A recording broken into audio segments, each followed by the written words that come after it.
可口可乐反转屏，邀您收看腾讯视频《陈情令》。云深不知处，反转更有钱。你可知我的日记本为何不用？只因遇到知己如你。乱破抄里面有没有这样一支曲子，可以扰人心神，使人元神激荡，气血翻腾，易怒、易躁之类的？应该是有的。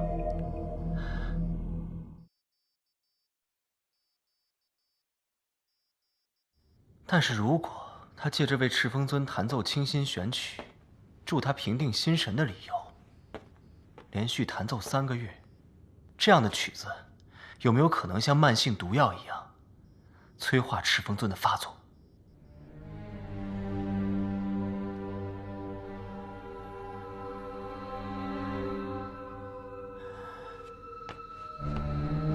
如果是这样，那么推测就很合理了。那段不属于清心音里面的旋律，就是出自于这本乱破抄失落的那一页。乱破抄上所记载的东瀛谐曲，都是颇为复杂难习，金光瑶根本没有时间在禁书室里面抄录，只能把它撕走。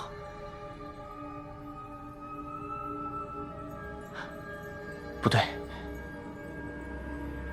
金光瑶有过目不忘之能，他撕走这一页，并不是因为他记不住，而是想来一个死无对证，确保万一有一天东窗事发，也无法查清这段旋律的来源。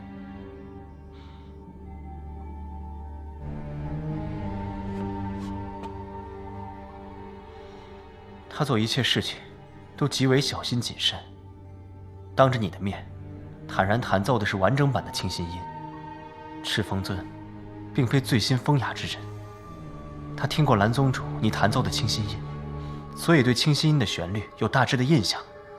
因此金光瑶应该不敢直接把谐曲弹给他听，而是费了一番周折，将2支风格迥异、功效也完全相反的曲子糅合在了一起，竟然还能糅合得毫无突兀，浑然一体，可见音律天赋实在是颇高。我猜啊，他在清心音的音律里只注入了少些灵力，而在乱破抄里面才开始发力。然而赤峰尊毕竟不精于此道，所以自然无法分辨出其中有一段已经被金光瑶换成了催命谐曲。他虽然时常出入云深不知处，但藏书阁底的禁书室，我从未跟他提起过。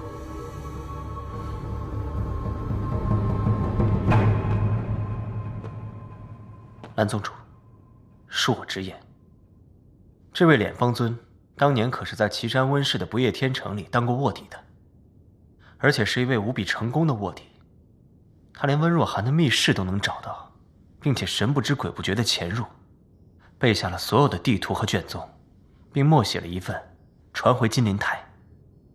在他面前，你们蓝家的藏书阁、禁书室真的不算什么。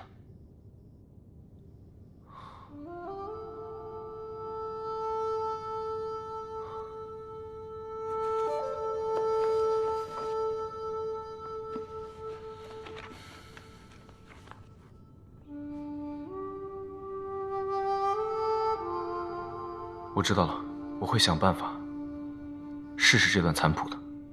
兄长，大哥逝世之时，不夜天誓师大会已过，魏公子已不在世上。如今试验，他却能乱人心智，却非杜撰所为。邹君以生人式谐曲，恐怕与蓝家的家训背道而驰吧。我已亲身试。兄长，王姬，我眼中的金光瑶，和你们所知的金光瑶，还有世人眼中的金光瑶，是完全不同的人。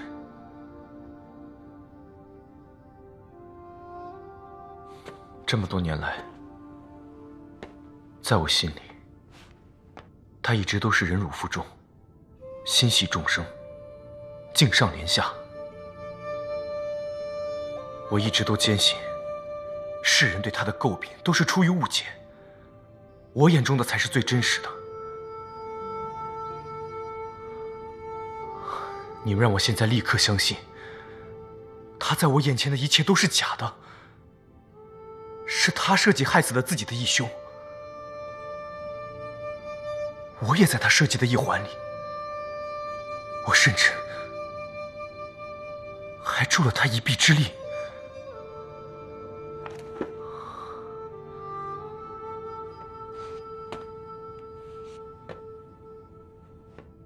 能否允许我更谨慎一些，再做出判断？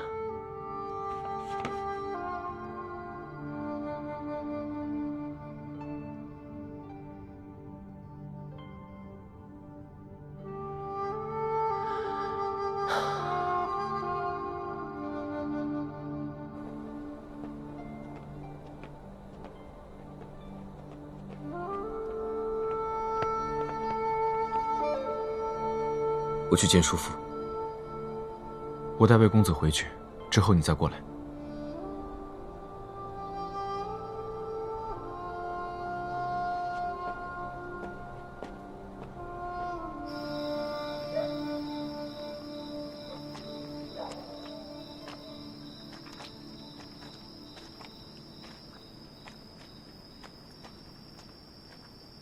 邹吾君。魏公子有事。趁蓝湛不在，有件事情想向您请教一下。魏公子请讲。那个蓝湛身上的界边痕是怎么回事啊？魏公子不知吗？我问过他，但是他不愿意说，我只好来问你了。罢了，我最了解他。如果不到万不得已，怕是忘记这辈子也不会提起这件事。还是我告诉你吧，魏公子，你还记得穷奇道、鬼将军温宁误杀了金子轩一事？之后温情带着温氏一族去金陵台请罪。韩光君，你这是什么意思？在不夜天你护着魏婴就算了，现在还不让我们搜查他的老巢，你究竟居心何在？你没有资格同我讲话。你，苏宗主，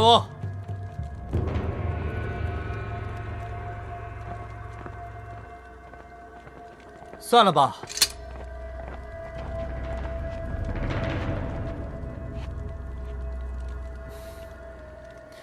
韩光君果然是有道君子。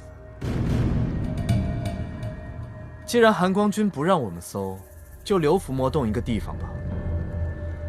整个乱葬岗都被我们围了，就算夷陵老祖侥幸没死，也不可能神不知鬼不觉的出现在这伏魔洞里。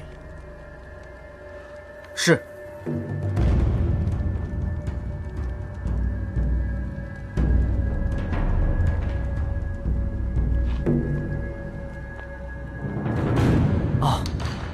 对了，韩光君，你叔父到了，似乎是要带你回云深不知处的。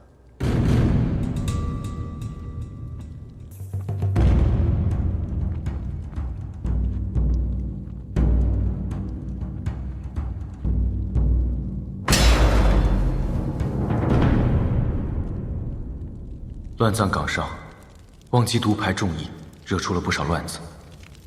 叔父大怒，将他带回云深不知处，罚街边300，寒潭洞面壁思过，3年不得出后山一步。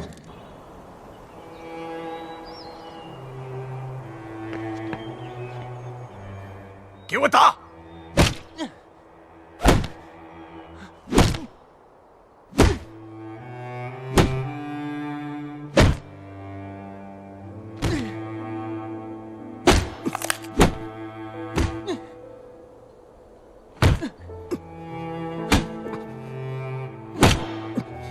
蓝氏家规第52条是什么？不得结交奸细。蓝氏立身之本，竟被你抛诸脑后，你还有何面目面对蓝氏列祖列宗？敢问叔父，孰正孰邪，孰黑孰白？好啊，这就是我教出来的好学生。王姬，你太令我失望。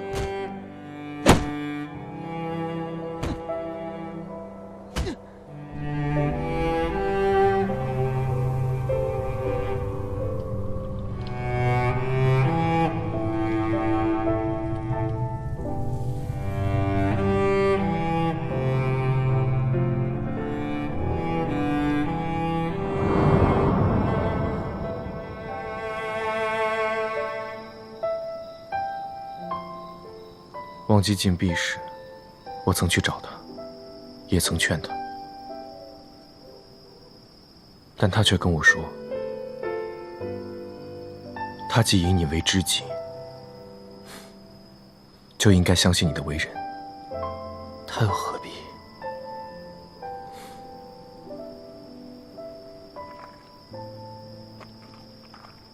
魏公子，你知道这间屋子是什么地方吗？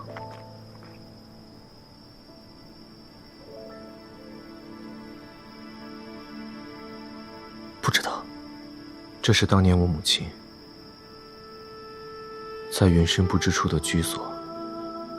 魏公子可能觉得奇怪，身为家主夫人，为何不随着家主居于寒室？魏公子可能知道，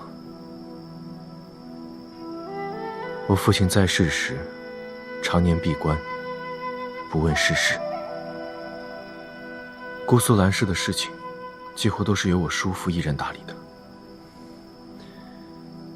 这个我知道。父亲常年闭关，便是因为我母亲。此处说是居所，不如说是软禁之所。我父亲年少的时候，一次夜猎回城途中，在姑苏城外遇到了我母亲，据说是一见倾心，也算是年少多情。可惜这女子并没有倾心我父亲，而且还杀了我父亲的一位恩师。这是为何？不知，但想来无非就是是非恩怨四字罢了。我父亲知道此事之后，自然是痛苦万分。但是他再三思索，还是秘密地把我母亲接到了云深不知处，不顾族人的反对，一声不响地和他拜了天地。而且他还跟族中的人说，这是他一生一世爱的妻子，谁要是动他，得先过他这一关。与我母亲成亲之后，父亲便找了一间屋子，把母亲关了起来，又找了一间屋子，把自己也关了起来，名为闭关，实为思过。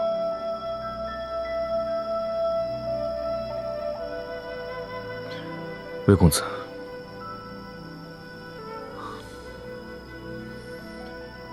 你能明白我父亲这么做的用意吗？那你觉得他这么做对吗？我不知。我父亲这么做可以说是不顾一切了。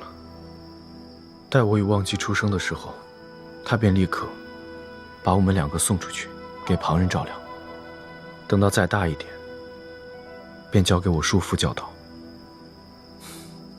我叔父这个人本就性情耿直，再加上因为我母亲的事毁了我父亲的一生，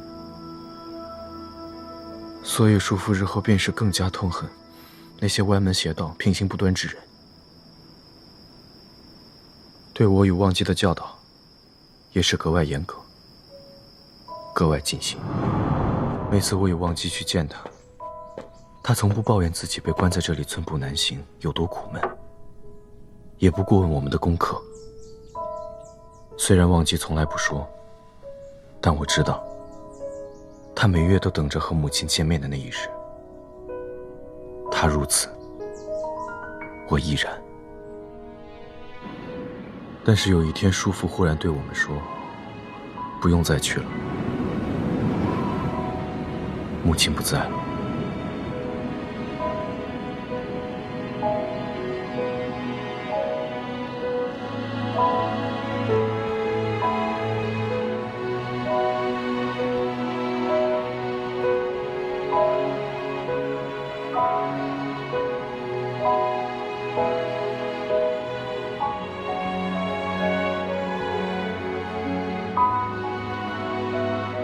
那时候太小，还不懂什么叫不在了。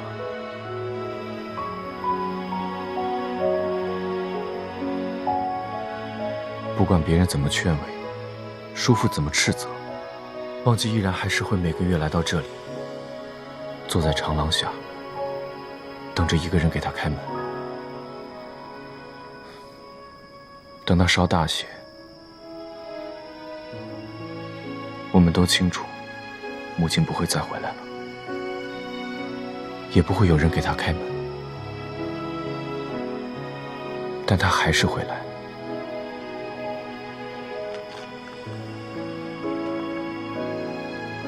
忘记从小就很执拗，所以魏公子，当年忘记看着你修习轨道，他嘴上不说，可我却知道，他内心的痛苦与迷茫，就像当年看到母亲一样。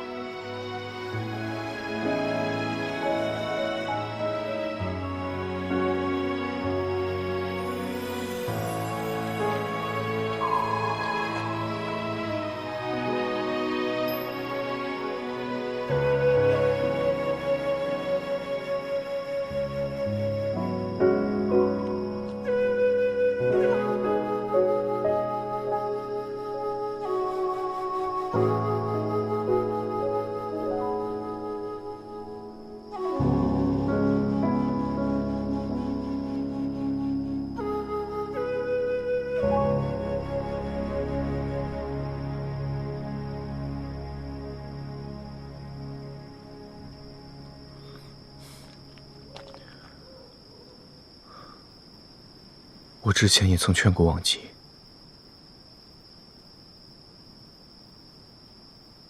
但现在事情落在了我的头上，我才知道，原来决心是如此难下。这么多年，我以为我深知他的为人，可也许世上人心终是横看成火，侧看成冰吧。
蓝湛，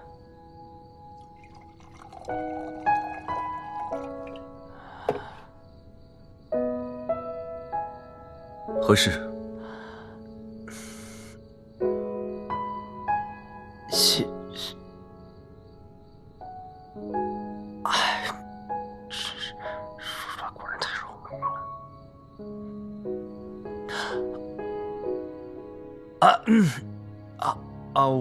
我是说，你哥哥这次受的打击其实还挺大的。不过也是，毕竟对方是金光瑶，他的结义兄弟。如果换作是我的话，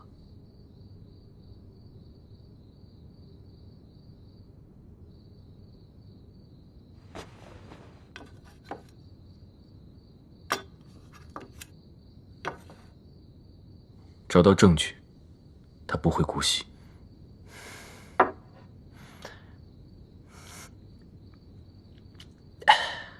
那是，就算他跟金光瑶的关系再好啊，他也是你哥哥，也是姑苏蓝氏的人，有自己的原则。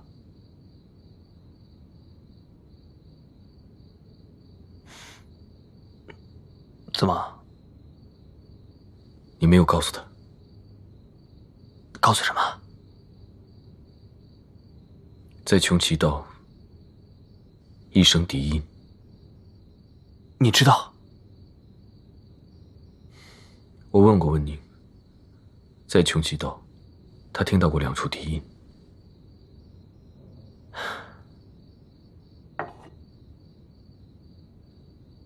当时发生的时候，我还以为是我的错觉，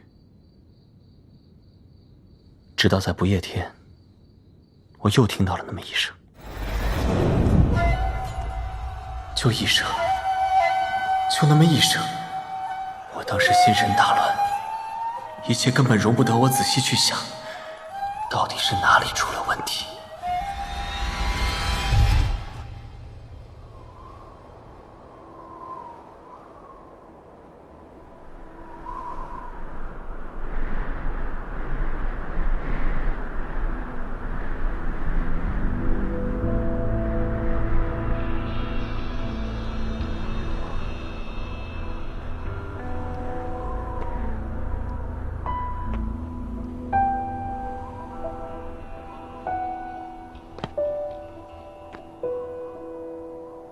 我醒来以后，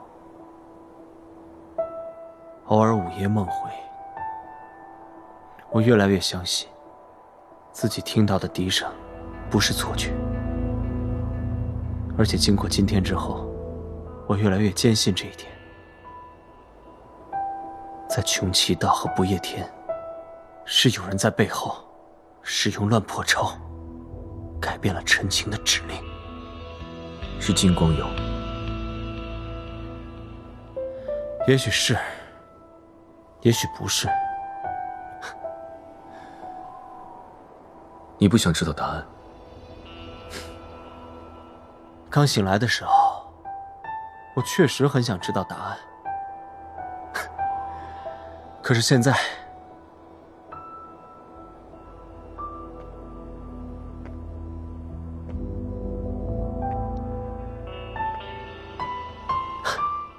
现在我只想说，随便，去他的吧！哼。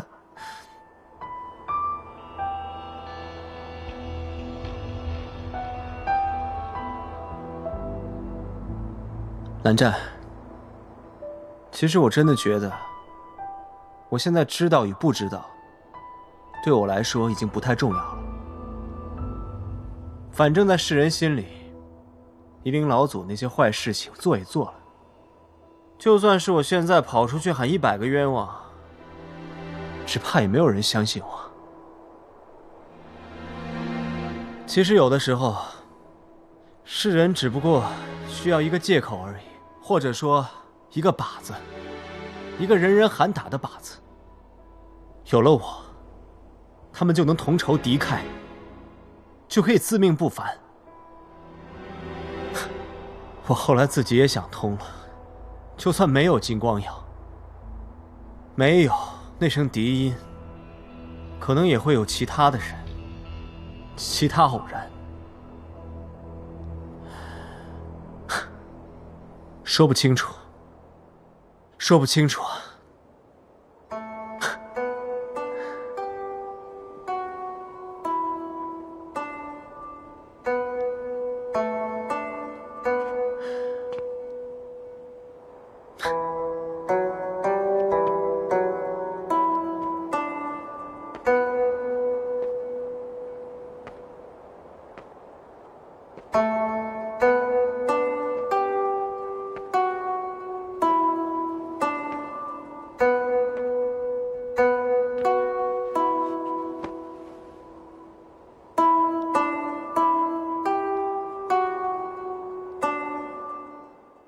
想想那时候，还真是孤独。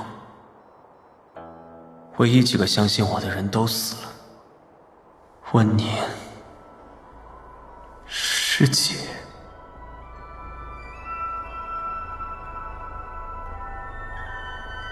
幸亏这世上还有人信你。蓝湛，敬你，人生得一知己，足矣。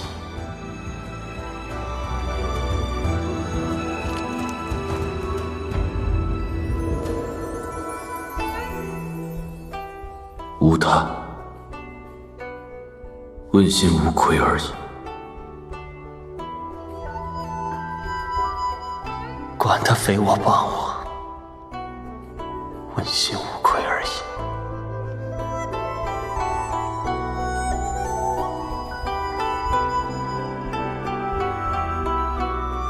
蓝湛，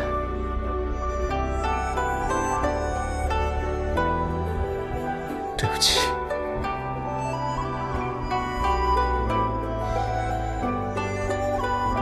谢谢你。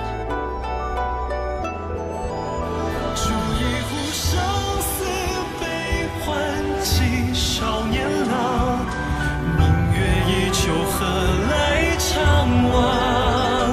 不如潇潇洒洒，离别风和浪，天涯一曲共悠扬。煮一壶生死悲欢起，少年郎，明月依旧，何来长望？不如坦坦荡荡，离别风和浪，天涯一曲共悠扬。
此为何意？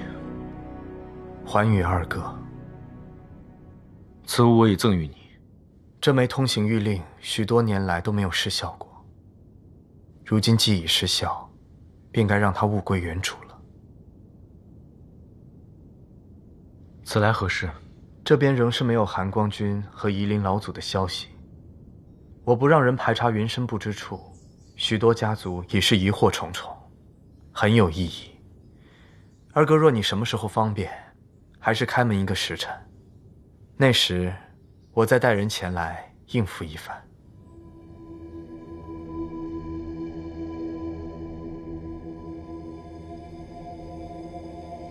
二哥，怎么了？无事。二哥若是担忧忘机，那你大可不必。寒光君为人雅正端方，多年以来百家有目共睹。他会这么做，一定是受了蒙骗。况且他还没有做下不可挽回之事，到时说清楚了便可。我不会让旁人有闲言碎语的机会的。倒是。那是何时？清剿完乱葬岗之后。乱葬岗。自那日金陵台一场乱斗后，前往乱葬岗的一路皆有异象。傀儡又重新出现了，而且他们都向乱葬岗的方向而去。究竟是要做些什么呢？不知，推测可能是魏无羡发动了什么阵法，或者使用了阴虎符召唤了傀儡。当时在金陵台，他被精灵刺了一剑，还能做出这些东西吗？二哥，当年魏无羡叛出云梦江氏和江宗主的那一战，他都伤成什么样了？不是照样回去呼风唤雨召唤傀儡？对于夷陵老祖而言，有何难事？太看得起我了。所以不久后恐怕会有第二次乱葬岗围剿。我已通知其他一些家族，赴往金陵台共议此事。二哥，你来吗？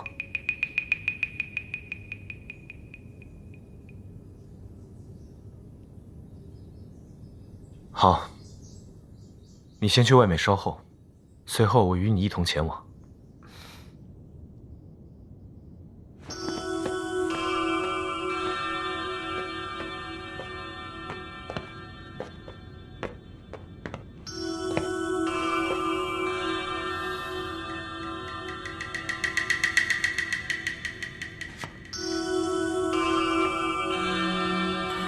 二哥，你想去看看大哥吗？我要为大哥下葬了，二哥要去送大哥最后一程了。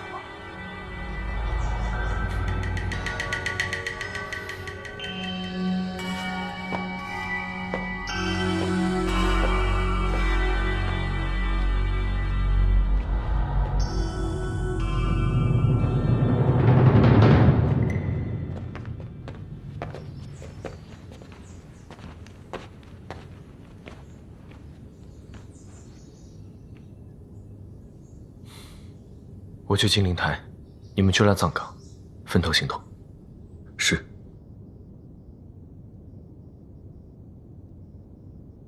如若他真有异心，我绝不姑息。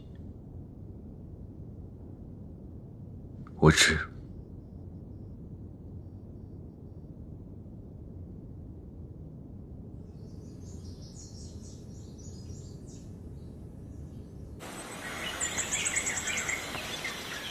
小苹果，走啦走啦，走啦走啦。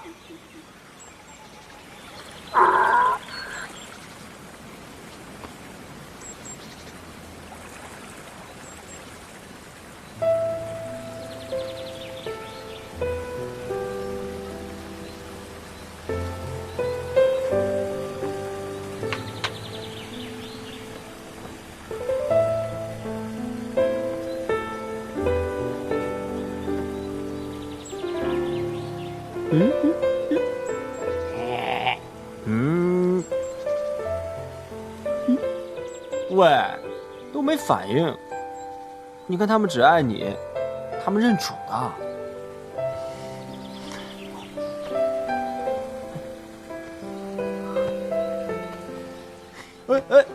哎，别想跑，你是跑不出我的手掌心的，乖乖待着吧。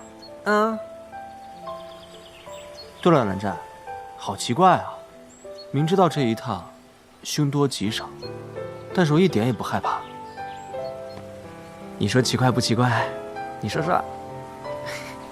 不早了，走吧。好，小兔兔，我们走啦。走啦，小苹果。走了，小苹果。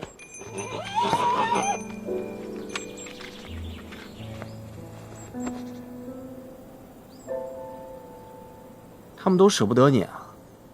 没想到寒光君这么招这些小动物喜欢啊！我就不行了。不行。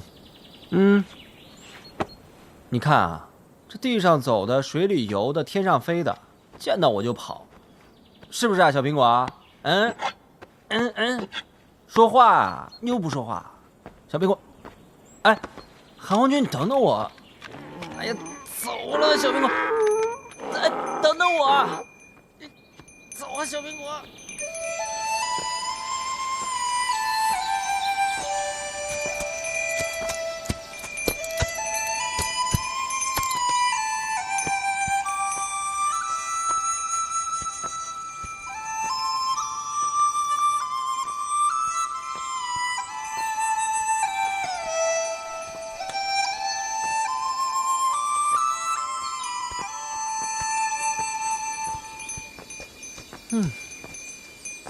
接下来吹个什么好呢？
南瞻，我问你，当年在木樨山玄武洞底，你唱给我听的那首歌，到底叫什么名字呀？为何突然问起这个？你就说嘛，叫什么名字啊？我好像已经猜到你是怎么认出我的了。说呀，什么曲子啊？谁做的？我。你做的？那它叫什么名字呀？你觉得呢？你是在问我意见呀？嘿嘿，那我看，不如叫……渴了，讨点水喝。啊？哦。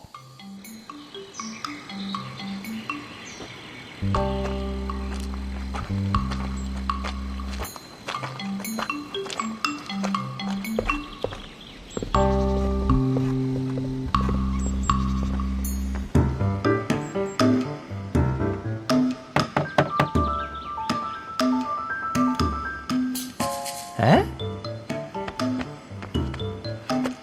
主人不在家，韩光君，我们自便吧。以后记得，千万别自己一个人往有人来了啊！多危险啊！绵绵，爹都跟你说过多少回了，这出门的时候别乱跑。哎，你还一个人往前冲，你说，要是真遇上死而复生的夷陵老祖和他的鬼将军，一口把你给吃了，你说，让我和你娘该怎么办呢？啊？我不怕，娘说过的，那些故事都是瞎编的。夷陵老祖不会欺负好人。嘿，千阳，你看，他还顶嘴。好了，绵绵，站好听爸爸说话。绵绵，什么人？出来！没有谁。出来！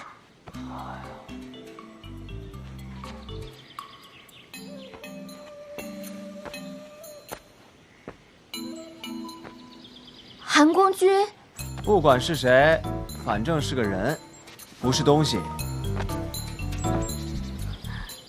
你是为……难道这位夫人认识我？我跟她有仇，招惹过她？不对呀，我不认识叫做青阳的姑娘。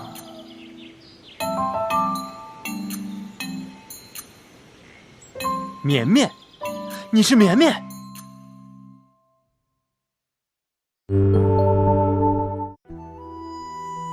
告诉你一个云深不知处的秘密吧。你特别好，我喜欢你和我一起喝缤纷无限饮。还不快点和我一起喝？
小雪热到风凉，山高水远，又闻清香。深情未倦，我的花月如霜。煮一壶生死悲欢几少年郎，明月依旧何来长望？